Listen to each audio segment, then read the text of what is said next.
నమస్తే welcome to మన Penamaluru news వార్తలోని ముఖ్యాంశాలు. సీఎం సతీమణి భువనేశ్వరికి ప్రతిష్టాత్మక అవార్డు లండన్లోని గ్లోబల్ కన్వెన్షన్ సెంటర్లో కార్యక్రమం. రైతు సంక్షేమానికి కూటమి ప్రభుత్వం స్పష్టమైన ఆలోచనతో పనిచేస్తుందని పౌర సరఫరాల శాఖ మంత్రి నాదెండ్ల మనోహర్ అన్నారు. హెరిటేజ్ ఫుడ్స్ సంస్థకు ఎక్సలెన్స్ ఇన్ కార్పొరేట్ గవర్నెన్స్ విభాగంలో లభించిన గోల్డెన్ పీకాక్ అవార్డును ఆ సంస్థ వీసీఎండీ అయిన నారా భువనేశ్వరికి అందజేశారు.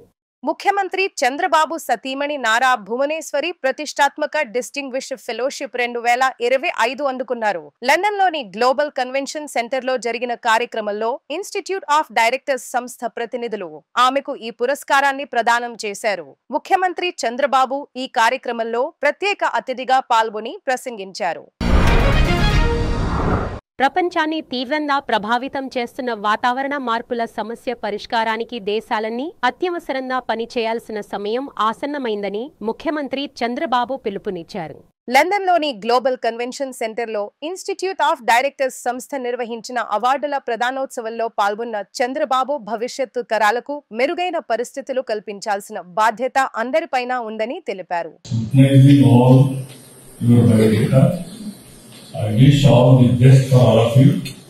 All other companies have to compete with this type of awards, not for awards' sake, by contributing extraordinary, I can say, ethical governance or societal benefit. That is the lead of the award. I am very happy to address you all here. Finally, on 14th and 15th, we are having investors meet in our that is in Visakhapatnam. I request all companies to come to Visakhapatnam. This is my personal invitation. Wherever I go, I will do some business.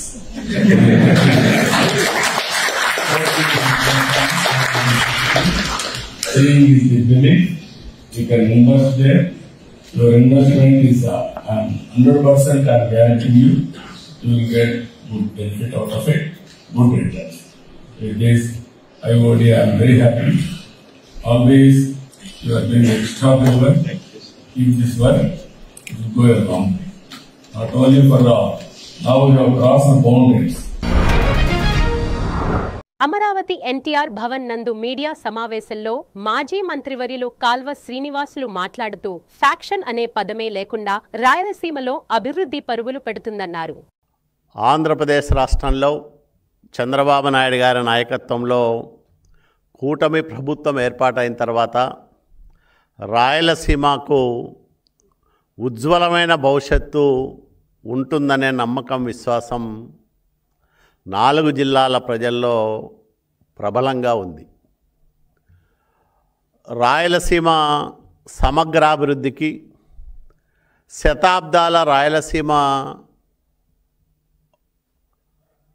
పేదరికాన్ని తొలగించడానికి చంద్రబాబు నాయుడు గారి ప్రభుత్వం శక్తివంతమైన చర్యలు తీసుకుంటా ఉంది. దీని ఫలితంగానే రాయలసీమ ఉజ్వల భవిష్యత్తు దిశగా తన ప్రస్థానాన్ని మొదలుపెట్టింది. 2014-19 మధ్యకాలంలో రాయలసీమ భవిష్యత్తుకు బలమైన పునాదులు పడ్డాయి. రాయలసీమ శతాబ్దాల కాలంగా కరువు కోరల్లో చిక్కి శల్యమైపోయిన కారణంగా ఈ సీమకు భవిష్యత్తు ఉంటుందో లేదో అనే ఆందోళన, ఆవేదన అన్ని వర్గాల్లోనూ కొనసాగుతూ వచ్చింది. అయితే 14-19 మధ్యకాలంలో రాయలసీమ ప్రాజెక్టుల పట్ల ప్రత్యేకమైన శ్రద్ధ కనపరిచిన చంద్రబాబు నాయుడు గారు దాదాపు 12,000 కోట్ల రూపాయలకు పైగా రాయలసీమ ప్రాజెక్టుల కోసం ఖర్చు చేశారు. దాంట్లో ప్రధానంగా ఎన్టీ రామారావు గారి కలల రూపాలైన హంద్రీనీవా సుజల స్రవంతి కానీ, గాలేరు నగరి సుజల స్రవంతికి కానీ సింహభాగం నిధులిచ్చి వాటి పనులను పరిగెత్తించారు. కాలువల మీదే సమీక్షలు చేసి తనిఖీలు చేసి నిరంతరము పర్యవేక్షణ చేసి రాయలసీమ ఇరిగేషన్ ప్రాజెక్టులకు కొత్త జవసత్వాలు ఇచ్చిన నాయకుడు చంద్రబాబు నాయుడు గారు.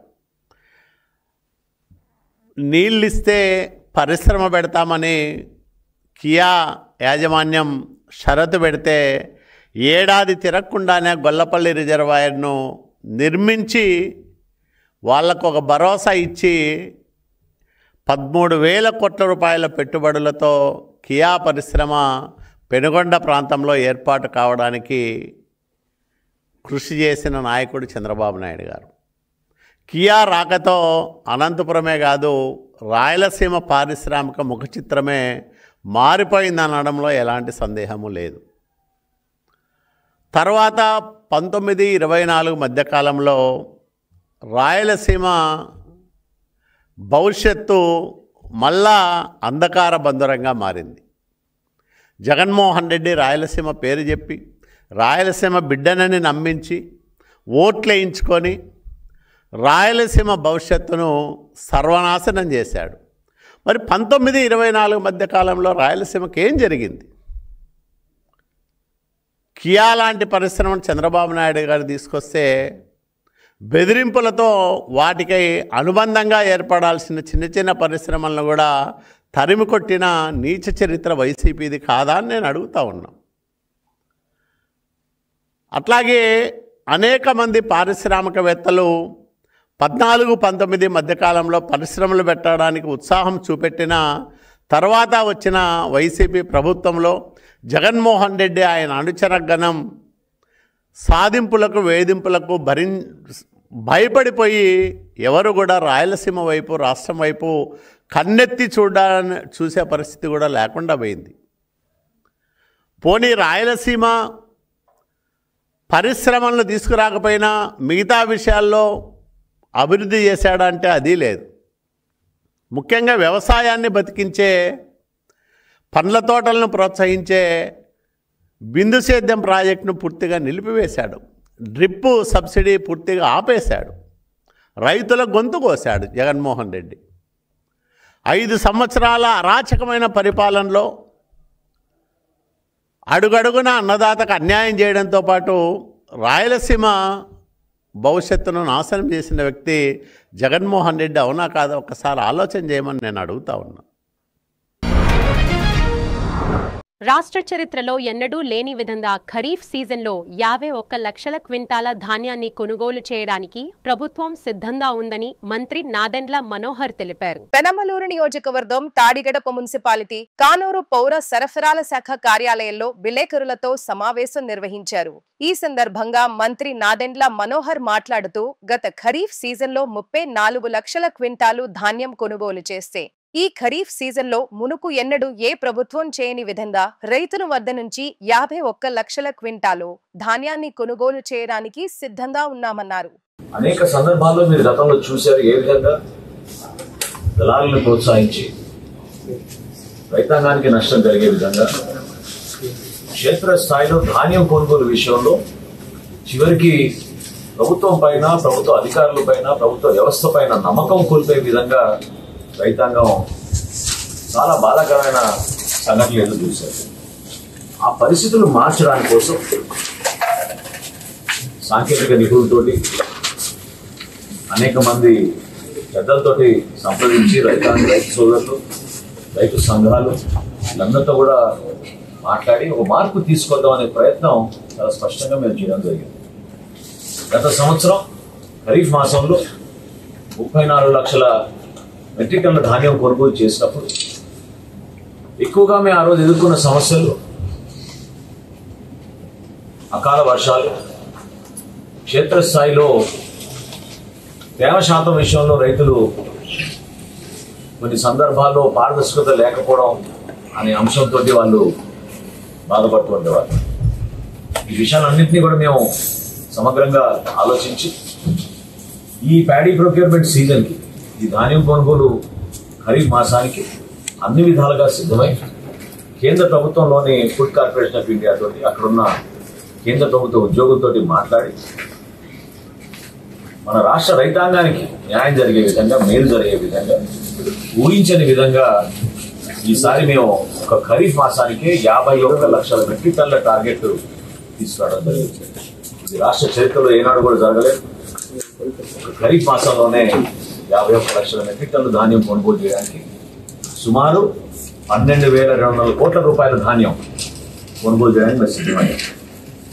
ఈ ప్రక్రియకి రాష్ట్ర వ్యాప్తంగా స్థానికంగా ఉన్న వ్యవసాయ శాఖ అధికారులు, మార్కెటింగ్ శాఖ అధికారులు, పిఏసిఎస్ సిబ్బంది, క్షేత్రస్థాయిలో ఉన్న మన రెవెన్యూ సిబ్బంది, జిల్లా జాయింట్ కలెక్టర్ల దగ్గర నుంచి అనేక సందర్భాల్లో మీటింగ్ జరుపుకుని 4,441 రైతు సహాయ కేంద్రాలు, 3,803 ధాన్యం కొనుగోలు కేంద్రాలు, ఇందులో 16,714 సిబ్బంది అందరినీ కూడా సిద్ధం చేసి ఎక్కడ కూడా ఎటువంటి ఇబ్బంది రాకుండా వారికి పూర్తి స్థాయిలో అవగాహన కల్పించడమే కాకుండా ఒక స్టాండర్డ్ ఆపరేటింగ్ ప్రోటోకాల్, అంటే ఒక్కొక్క దిశలో ఏ విధంగా పనిచేసుకుంటూ వెళ్ళాలి, సమస్య వచ్చినప్పుడు ఏ విధంగా రియాక్ట్ అవ్వాలి, ఎంత త్వరగా రియాక్ట్ అవ్వాలనే దానిపైన చాలా లోతుగా వీళ్ళందరూ కూడా సిబ్బంది అందరికీ కూడా మేము సమాచారం అందిస్తూ ముందుకెళ్ళాం. గత సంవత్సరం మీరు కూడా చూశారు, గౌరవ ముఖ్యమంత్రి గారు క్షేత్రస్థాయిలో పర్యటించినప్పుడు గోతాల విషయంలో కొంచెం మార్పు తీసుకురావాలని సూచించారు. దానికి అనుగుణంగా ఈసారి 6 కోట్ల గోతాలు మేము సిద్ధం చేసుకున్నాం. నాణ్యత విషయంలో కానివ్వండి, డిస్ట్రిబ్యూషన్ విషయంలో కానీ ఎక్కడ కూడా పొరపాటు కాకుండా చూసుకునే బాధ్యత మేము తీసుకున్నాం. 32,067 లారీల్ని మేము ఆల్రెడీ GPS ద్వారా సిద్ధం చేశాం. సో ధాన్యం కొనుగోలులో మొన్న తాడేపల్లిగూడెంలో మొట్టమొదటి ధాన్యం కొనుగోలు కేంద్రం ప్రారంభించడం జరిగింది ఖరీఫ్ మాసానికి. గతంలో ఉన్న అనుభవాన్ని ఇంకా మెరుగుపరుచుకునే విధంగా నెలవారీ టార్గెట్ కాకుండా ప్రతి వారానికి మేము ఒక టార్గెట్ పెట్టుకుని ముందుకెళ్తున్నాం. ఎప్పటికప్పుడు సమీక్షించుకుంటూ 51 లక్షల మెట్రిక్ టన్నులు ఫుడ్ కార్పొరేషన్ ఆఫ్ ఇండియాకి భారతదేశంలో పండిస్తున్న ధాన్యంలో ప్రధానమైన భాగస్వాములుగా ఆంధ్రప్రదేశ్ రైతాంగానికి అద్భుతమైన అవకాశం మా కూటమి ప్రభుత్వం ఈరోజు కలిగిస్తుంది. ఈ సంవత్సరం ఇంకా అద్భుతమైన సంస్కారం తీసుకొచ్చాం. 24 గంటల్లోనే రైతు ఖాతాలో జమ చేసేటట్టు రాష్ట్ర వ్యాప్తంగా 35 బ్యాంకులతో మాట్లాడి పేమెంట్ గేట్వేలో కూడా మార్పులు తీసుకొచ్చి మా దగ్గర ఉన్న టెక్నికల్ ఎక్స్పర్టీస్ని ఉపయోగించి ప్రతిరోజు 4 సార్లు పేమెంట్లు ఖరారు చేసి వాళ్ళ ఖాతాలో పడే విధంగా రైతులకి ఉపయోగపడే విధంగా మేము కొన్ని నిర్ణయాలు తీసుకున్నాం. ప్రతిరోజు 4 స్లాట్స్ ఏర్పాటు చేసుకున్నాం. ఎవరైతే ఉదయం 10 ధాన్యాన్ని మిల్లర్ దగ్గర అమ్మేసి ట్రక్ చిట్ జనరేట్ చేస్తారో వాళ్ళకి 12 మేము పేమెంట్ చేస్తాం. అంటే 2 గంటల్లోనే పేమెంట్ చేస్తాం. అదేవిధంగా మధ్యాహ్నం 1 గంట లోపు ఎవరైతే రైతాంగం వాళ్ళ ధాన్యాన్ని మిల్లర్స్కి అమ్మారో అది ఇమీడియట్గా మేము 2 గంటలకి పేమెంట్ చేస్తాం. 3వ పేమెంట్ 4ంటికి చేస్తాం. ఆఖరి పేమెంట్ ప్రతిరోజు సాయంత్రం 7ంటికి పూర్తి చేస్తాం. గత సంవత్సరం భారతదేశంలో మొట్టమొదటిసారి వాట్సాప్ ద్వారా రైతులు వాళ్ళ షెడ్యూలింగ్ చేసుకోవచ్చు అనే అవకాశం కల్పించాం. కేవలం రైతు సోదరుడు ఆయనే మెసేజ్ పంపిస్తే ఇమ్మీడియట్ గా రెస్పాండ్ అయ్యి ఏ మిల్లుకి అమ్మాలనుకుంటున్నారు, ఎంత ధాన్యం అమ్మాలనుకుంటున్నారు, ఆ ధాన్యం ఏ టైం అమ్మాలనుకుంటున్నారో కూడా మేము షెడ్యూలింగ్ చేసి రైతాంగానికి సహాయపడగలుగుతాం. మొన్న ప్రారంభించిన తర్వాత ఈ రోజు వరకు నేనే పొద్దున్న లెక్కలు తెప్పించుకున్నాక ఆశ్చర్యపోయాను. దాదాపు 18 మంది రైతులు ఆల్రెడీ దాన్ని ఉపయోగించారు ఈ ఖరీఫ్ మాసంలో. మేము ప్రతి నెల ప్రతి వారం ఒక టార్గెట్ పెట్టుకుని ముందుకెళ్తున్నాం. నవంబర్ మాసంలో మేము 11 లక్షల కొనుగోలు చేయాలని సిద్ధమైతే డిసెంబర్ మాసంలో దాదాపు 25 లక్షల మెట్రిక్ టన్ ధాన్యం కొనుగోలు చేయడానికి మేము సిద్ధమయ్యాం. అదేవిధంగా జనవరిలో 8,40,000 మెట్రిక్ టన్నులు, ఫిబ్రవరిలో 3,02,000 మెట్రిక్ టన్నులు, మార్చి చివరి మాసం వచ్చే వరకు మళ్ళీ మాకు చివరిలో ఒక 4 లక్షల మెట్రిక్ టన్నుల వరకు మేము సిద్ధమయ్యేటట్టు అన్ని రకాల క్షేత్రస్థాయిలో అధికార యంత్రాంగాన్ని సిద్ధం చేసి ఈ కార్యక్రమాన్ని విజయవంతం చేసే విధంగా మిల్లర్స్ తో కూడా అనేక సందర్భాల్లో మేము సమావేశాలు ఏర్పాటు చేసుకుని వాళ్ళ సహకారం కూడా తీసుకుని ముందుకెళ్తాం. మన తుఫాను మొంతా విషయంలో మీరు అందరూ చూశారు. పౌర సరఫరా శాఖ మొట్టమొదటిసారి 24 గంటల్లోనే సరుకులు పంపిణీ కార్యక్రమం మేము ప్రారంభించాం. రాష్ట్ర వ్యాప్తంగా ఇప్పటి వరకు మేము దాదాపు 2,39,161 కుటుంబాలకి మేము అందించగలిగాం. అందులో ఎక్కువ శాతం మత్స్యకారులు, అదేవిధంగా మన చేనేత కార్మికులు. వాళ్ళకి గౌరవ ముఖ్యమంత్రి గారు 50 కిలోల చొప్పున ఇమ్మన్నారు కాబట్టి వాళ్ళకి దాదాపు 1,72,693 కుటుంబాలకి రాష్ట్ర వ్యాప్తంగా ఈ సరుకులు అందించడం జరిగింది. కాబట్టి ఈ సందర్భంగా మిమ్మల్ని అందరినీ కోరేది, ఈ ప్రతిపక్ష నాయకుడు నిన్న ఏదో హడావిడి చేశారు, ధాన్యం కొనుగోలు విషయంలో, రైతాంగానికి సంబంధించిన విషయంలో ఎక్కడ కూడా పొరపాటు లేకుండా గతంలో ఎప్పుడు లేని విధంగా 51 లక్షల మెట్రిక్ టన్నుల ధాన్యం కొనుగోలు చేసే విధంగా మేము సిద్ధంగా ఉన్నాం. పెనమలూరు నియోజకవర్గ ఉయ్యూరు మండలం ఉయ్యూరులో రాత్రి 12:30 సమయం నందు విజయవాడ నుండి మచిలీపట్నం వెళ్లుతున్న ఆర్టీసీ బస్ రోడ్ దాటుతున్న వ్యక్తిని ఢీ కొనడంతో అక్కడికక్కడే మరణించాడు. మృతుడు రాజస్థాన్ వాసి, వృత్తి రీత్యా బస్టాండు ముందు టీ స్టాల్ నడుపుతూ జీవనం సాగిస్తున్నాడు. భార్య 9 నెలల గర్భిణీ డెలివరీ నిమిత్తం రాజస్థాన్ వెళ్లినట్టు సమాచారం. వ్యాపార రీత్యా ఉయ్యూరులో నివసిస్తున్నాడు. సమాచారం తెలుసుకుని సంఘటన స్థలానికి చేరుకున్న ఉయ్యూరు పట్టణ పోలీసులు బాడీని పోస్టుమార్టం నిమిత్తం ప్రభుత్వ ఆసుపత్రికి తరలించారు. కేసు నమోదు చేసి సంఘటనపై దర్యాప్తు చేస్తున్న ఉయ్యూరు సిఐ రామారావు. వార్తలు ముగించే ముందు ముఖ్యాంశాలు మరోసారి. సీఎం సతీమణి భువనేశ్వరికి ప్రతిష్టాత్మక అవార్డు. లండన్లోని గ్లోబల్ కన్వెన్షన్ సెంటర్లో కార్యక్రమం. రైతు సంక్షేమానికి కూటమి ప్రభుత్వం స్పష్టమైన ఆలోచనతో పనిచేస్తుందని పౌర సరఫరాల శాఖ మంత్రి నాదెండ్ల మనోహర్ అన్నారు. వార్తలు ఇంతటితో సమాప్తం. తిరిగి మరణ తర్వాత ముఖ్యాంశాల్లో కలుద్దామంతవరకు చూస్తూనే ఉండండి మన పెనమలూరు న్యూస్.